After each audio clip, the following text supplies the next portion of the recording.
فرق روانشناسی و روانپزشکی و روانکاوی و مشاوره چیه و کی باید پیش کدوم بره؟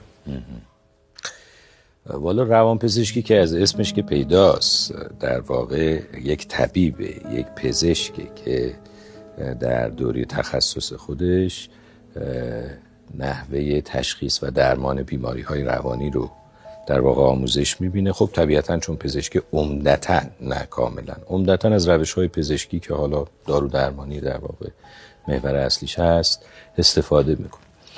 روانشناسی یه علم مادره.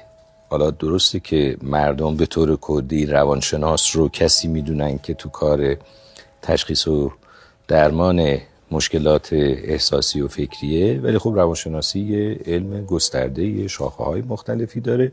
یکی از اون شاخه‌ها برمیگرده به همون کاری که روانپزشک میکنه، منتها نه با روش‌های پزشکی بلکه از روش‌های روانشناختی برای تشخیص و درمان استفاده میکنه. داستان مشاوره هم برمیگرده به این که یه موقع هستش که شما توی زندگیتون احساس میکنید که مشکل جدی ندارید، ولی گاهی اوقات توی تصمیم گیری ها نیاز به یک مشورت حرفه‌ای دارید، یا مثلا یه استعدادی میخواید در خودتون شکوفا کنین، نیاز به مشورت حرفه‌ای دارید، یا مثلا میخوای انتخاب رشته بکنی، میخوای ازدواج بکنی. خب در این جور جاها یعنی مسائل فکری و احساسی که آنچنان جدی و مشکل‌زا نیستن، طبیعتا مردم به مشاور ها مراجعه. و روانکاو چی؟ ببینید، روانکاوی یک روش روان درمانیه.